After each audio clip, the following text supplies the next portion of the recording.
One of my biggest realizations as of late is that I had been allowing my ego to be my biggest enemy as opposed to allowing it to be my best friend.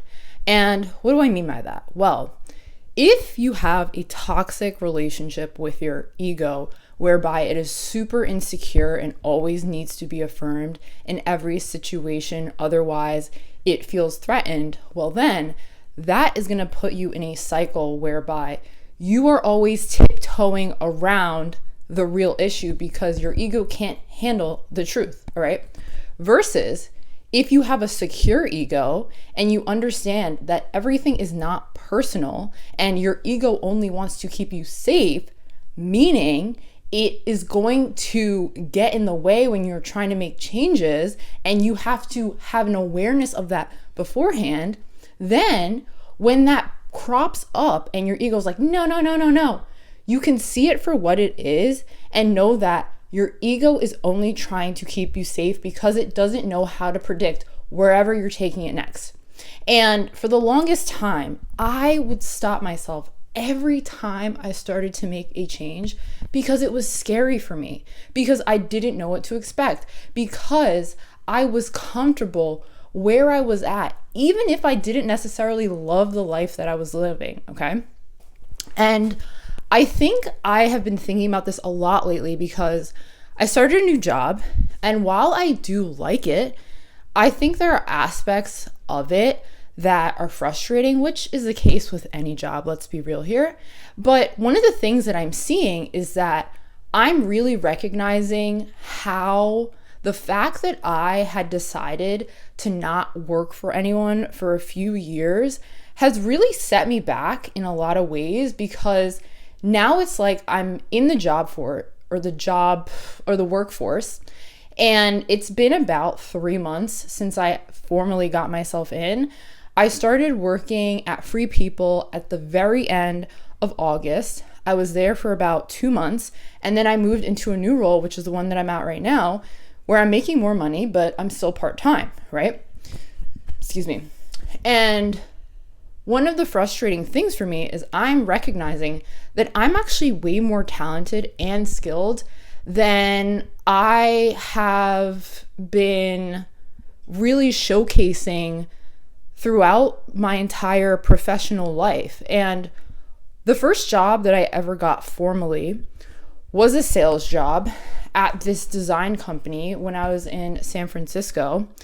And this was in 2018. And I only was there for about a month because, in all honesty, I was not really aware of the company that I was choosing. I was naive. It was my first job. And I couldn't see all of the red flags when it came to the company that I was working for, as well as the leader that I was working for. And I was also unaware of my own ego and how I didn't want to admit that I just didn't know things, okay? I wanted to be the person who knew everything and who decided what I needed to do. But it's like, if I haven't been in business in this capacity ever before, why the hell would I think that I know everything? And that's where that insecure ego comes in, okay? And then throughout my working life, I've worked at another company. It was a metaverse analytics company. And I was there for about 3 months again. And this is a startup, so you never know. Startups, they go up, they fall. It's not exactly the most secure thing. I think the best thing that you can do when you're starting out in the workforce is probably to go to a company where it's been around for at least 5 years. Like, I just think that's a good idea before you decide to jump into something like a startup, because I just think it's a great idea to know that the company may not fail tomorrow. And obviously that can happen for companies that have been around for 5 years, 10 years, but the likelihood that it's going to happen is slim to none, okay? But because I prize having the ability to work from home and to decide what I did throughout the day, I was picking these companies based on things that would give me the freedom before I was actually ready for it. I really needed structure. I really needed personal development. I really needed professional development. And in a lot of those roles, the people who I needed to help me were just not there. And I was putting myself at a disadvantage because I wanted freedom, but I really wasn't ready for freedom yet. I think before you really start to go off on your own with your own company or anything like that, you need to be able to work for someone, listen to the rules, be able to follow someone before you lead. Because I think the best leaders know how to follow someone first, okay? And I didn't want to admit that to myself. I didn't want to come to that realization that I don't know everything, because no one knows everything. And if you're just coming out of college, you don't know anything, babe. You really don't. You were just in 4 years. You were just in college for 4 years where it was basically summer camp. Let's be real, for 4 years, and your head is being filled with all these things. You can do anything, da, da, da, da, as well as indoctrination. Let's be real too. And you get out of school, and depending on the school that you go to, your head is filled to the brim to make you believe that because you went to the school, you're better than other people, this elitism. And it's like, I don't actually think that helps anyone. And I know for myself, it did not help me whatsoever, because I really had this idea that because I went to a certain school, I deserved certain things. But it's like, if I haven't actually done the work to get the thing, why on earth am I acting entitled? I'm not entitled, okay? And I think with my current job right now, what I'm frustrated by is that it feels like one of the people that I'm working with seems a bit entitled. And I think I'm frustrated by that because I recognize that a past version of myself was like that. And I didn't want to get down and do the work that I knew that I needed to do in order to progress the business forward. Now, in the role that I'm currently in, it is primarily an outreach sales role, okay? So there are going to be people who come into the store, but when there aren't people who are coming into the store, you have to find new clients, okay? Which means you have to put on your thinking cap and you have to come up with ways to reach out to people to get them to come into the store to buy your product. And if you are only reliant upon the people who already know about your store and continually reaching out to them, but not seeking out new people, well, then you're not really doing your job. And I'm thinking back to that first job that I had when I was in San Francisco, where it was a sales role. And because I was so afraid to reach out to people and I was so intimidated by the sales process, I really wasn't doing my job. And that's the main reason why we ended up parting ways.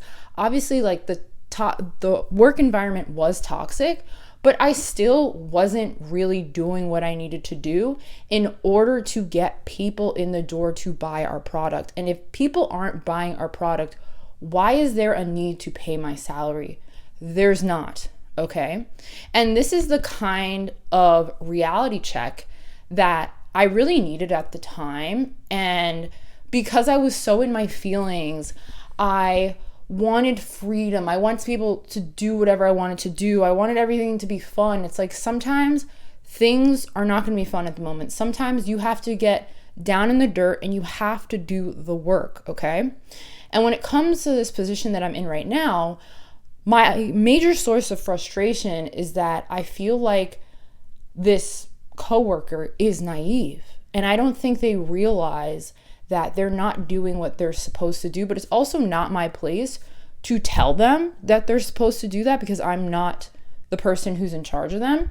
But it's like, I'll say certain things like, yeah, I've been finding new clients to get into the store as opposed to just messaging our current clients because that's the job. That's the job, right? And I'm not naive to that anymore.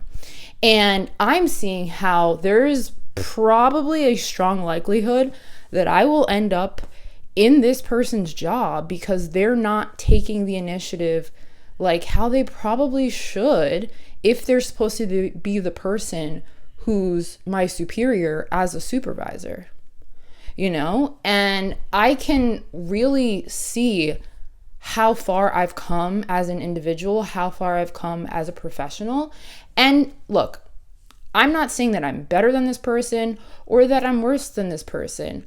All I'm saying is that I have a higher perspective when it comes to what is necessary when it comes to the business, and how you can't ever feel like your job is secure, okay? Because if someone is doing your job better than you and they're actually putting themselves out there and they're not afraid to get rejected by the people that they reach out to as a salesperson, because honestly, that's going to be part of the job. All the sales techniques that you may learn and you get better at being personable and all of that, there are still going to be people who say no. And if you can't handle that because you have an insecure ego, which is what I had previously, which is why I really had a problem with being a salesperson, it's going to be very, very hard for you to be in a sales role, okay? It was super easy when I worked at the mall, because why? I worked at the mall. You already have foot traffic who are just strolling in the mall and they want to spend their money. They want to get clothes. They stop into your store to see what you have. But when you're a store that's off the beaten path and many people don't even know that you exist, you have to put yourself out there to let people know that you do exist, right? I had a very interesting experience last Friday because I'm like thinking of all these ways that I can do outreach. I've been getting emails online, sending emails to people. I also had this idea to make flyers and then put them in people's mailboxes. Thankfully, I looked up that you actually can't do that. It's very illegal to do that. The only way that you can put mail in someone's mailbox is if you send it through the post office. So thank God I didn't do that, because you can be fined up to $10,000 for that. And imagine I had put flyers in 50 mailboxes. That's a lot of money, okay? And it would have had the business's name on it. It just would have been a whole thing. So I'm very grateful, very thankful that I saw that. So I had all these flyers, so I'd printed out 50 when I was at work. And I was like, you know what? As I was doing Uber Eats, because I'm part-time and I need to supplement my income, I'm very aware of that. I'm not an idiot, okay? I'm not naive. So I'm like, okay, some of these houses that I'm delivering to are very beautiful and very, very pricey houses. And I'm like, these people could surely afford the products that we're selling at my store. So as I would hand them their Uber Eats order, I would also hand them a flyer to come into the store. And what I loved about doing that is that it made me have to confront door-to-door sales almost, you know what I mean? And when you're doing door-to-door sales, there is the possibility of rejection. And if you can handle that, it only builds your character and makes you a better person, because people are going to reject you, point blank. And the more that you can be comfortable with that very fact, the less that it will actually matter to you. And I think one of the major lessons that I've been learning along this journey of life is that you have to be okay with rejection, and you have to be okay with the fact that not everyone is going to like you. And that's okay. Just because someone doesn't like you, just because someone doesn't want to buy from you, doesn't mean that that says anything about your worth as a human being. And that was the correlation that I used to make when I was an insecure person, okay? So I say all this to say that you have to develop as a human. And as you develop as a human, you will also develop as a professional. And in all honesty, I think the fact that for so long, I wasn't really allowing myself to be in the professional arena because I was honestly too scared to do so was really hindering me from advancing as a human, because there are so many things that you learn in the workplace that you're not necessarily going to learn in real everyday life, especially if you're living at home with your parents and you're staying inside most of the time like a damn recluse. And I'm talking to myself, and I'm talking to anyone out there who's doing the same thing as me or was doing the same thing as me. that is why I've kind of changed my tune when it comes to remote work. I think remote work is obviously great. It's obviously very convenient, but life is not convenient, okay? Life is the opposite of convenient. Things happen in life and you have to deal with them. And I think when you can get in the habit of putting yourself out there and not making everything in your life so cushy, you will only advance as a soul, okay? And I think that is the task of humans here on earth. We are meant to grow, evolve, change. And if you're resisting that change, if you're always trying to do the thing that is going to keep you comfortable, you are not going to change and grow and evolve in the way that you really need to in order to learn the lessons that you need to learn. And it's funny because I'm not even in this place of feeling remorseful or jaded or even really annoyed at the fact that this person is supposedly my superior and is not giving that whatsoever. Because I'm like, time will ultimately tell what is really the deal in terms of my work ethic, the people who work on my team. Like, I don't have to be concerned about another person. I just have to be concerned about me and the skills that I'm cultivating, because that's all that matters, all right? The universe is always responding to the energy that you put out into the world, okay? You're always going to get your karma. So never ever worry about what someone else has going on. It's such a waste of your time. And for a little while, I was really frustrated because I'm like, but I'm like, honestly, why does it even matter? Why am I even thinking about someone else, okay? I should be thinking about myself. How do I become better? Because regardless of if I end up with this person's job or if I end up at another company in a much better role than I'm in right now, that will be on me and the skills that I learn and the confidence that I gain that I can then translate to someone who will then say, you know what? You have the skills. You should be in this position. That's all that matters. And that's why I'm so happy that I started doing this sales challenge yesterday. Today's day 2. I actually have to make a video for it after this. But my major focus is really on me becoming the best version of myself, both personally and professionally. And I know that the more that I focus on that, the more that you focus on that, the more that you will reap the rewards of that. So if you're in a position in life and you feel like, oh, this is so unfair, I don't know why this is, look in the mirror, babe, because it's on you.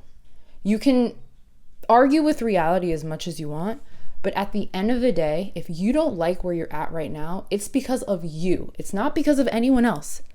It's because of you. But because it's because of you, you can change it. And you should. Because why be a victim to yourself? And that's what I was for way too long. And I don't want that for you. So if you like this message, like, comment, and subscribe. My name is Sydney, and I hope to see you in the next one.